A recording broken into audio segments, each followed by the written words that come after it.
Apakah Nabi Nuh tidak bersabar karena meminta azab untuk kaumnya? Sebagian orang ada yang menuduh Rasulullah Nuh alaihi salam bukanlah seorang rasul yang sabar menghadapi kaumnya. Padahal Allah sendiri menggelarinya ulul azmi di antara para rasul. Alasan orang-orang yang menuduh Nabi Nuh tidak sabar karena Nabi Nuh memintakan azab kepada Allah untuk kaumnya. Mari pahami alur kisahnya. Mengapa Nabi Nuh mengucapkan demikian? Sehingga kita tidak berburuk sangka kepada utusan Allah yang mulia. Kaum Nuh adalah kaum yang ingkar kepada Allah dan Rasul-Nya. Tidak hanya melakukan kekufuran, mereka juga senantiasa menentang Nabi Nuh untuk mendatangkan azab sebagai bukti kebenaran dakwahnya itu.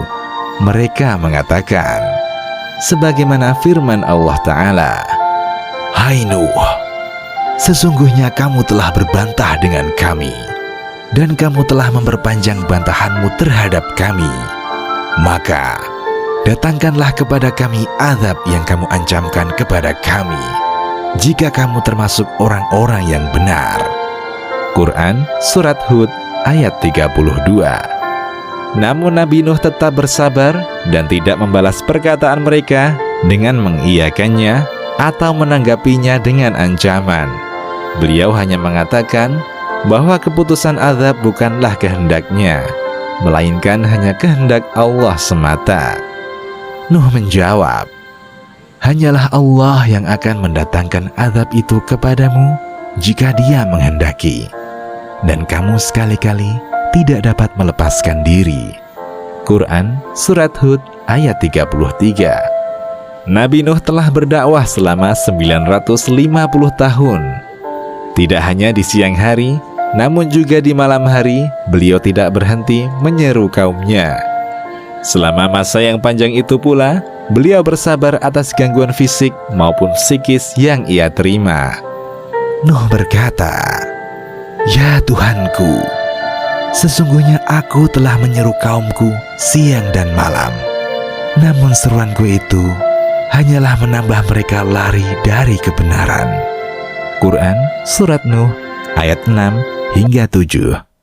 Tidak hanya menolak seruan Nabi Nuh, mereka pun mengejeknya dengan menutupi telinga-telinga mereka. "Dan sesungguhnya, setiap kali aku menyeru mereka kepada iman, agar engkau mengampuni mereka, mereka memasukkan anak jari mereka ke dalam telinganya dan menutupkan bajunya ke mukanya, dan mereka tetap mengingkari dan menyombongkan diri dengan sangat." Quran Surat Nuh ayat 8.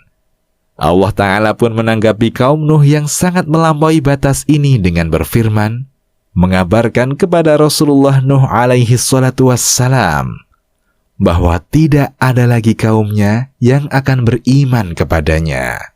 Allah Ta'ala berfirman, "Dan diwahyukan kepada Nuh bahwasanya sekali-kali tidak akan beriman di antara kaummu, kecuali orang yang telah beriman saja. Karena itu, janganlah kamu bersedih hati tentang apa yang selalu mereka kerjakan." Quran Surat Hud ayat 36. Artinya, tidak akan ada lagi yang akan beriman kepada seruanmu setelah 9 orang yang telah mengikutimu. Mendengar firman Allah ini, Nuh sadar Allah akan segera menurunkan azabnya kepada kaumnya. "Jika demikian Rabbku, maka jangan engkau sisakan seorang pun orang kafir di atas muka bumi ini. Jika engkau membiarkan mereka, pastilah mereka akan menyesatkan hamba-hambamu yang lain, dan mereka pun akan melahirkan keturunan yang senantiasa berbuat dosa dan kekufuran." Quran Surat Nuh ayat 26 hingga 27. Demikianlah syariat terdahulu. Ketika sebuah kaum melakukan dosa dan melampaui batas, maka Allah akan menurunkan azabnya langsung di dunia dengan membinasakan mereka. Lihatlah kaum Ad, umat Nabi Hud. Ketika mereka ingkar dan terus-menerus menyombongkan diri, Allah binasakan mereka dengan angin topan. Umat Nabi Lut, Allah buat mereka binasa dengan menghujani batu api dari langit, kemudian membalikkan bumi yang mereka pijak.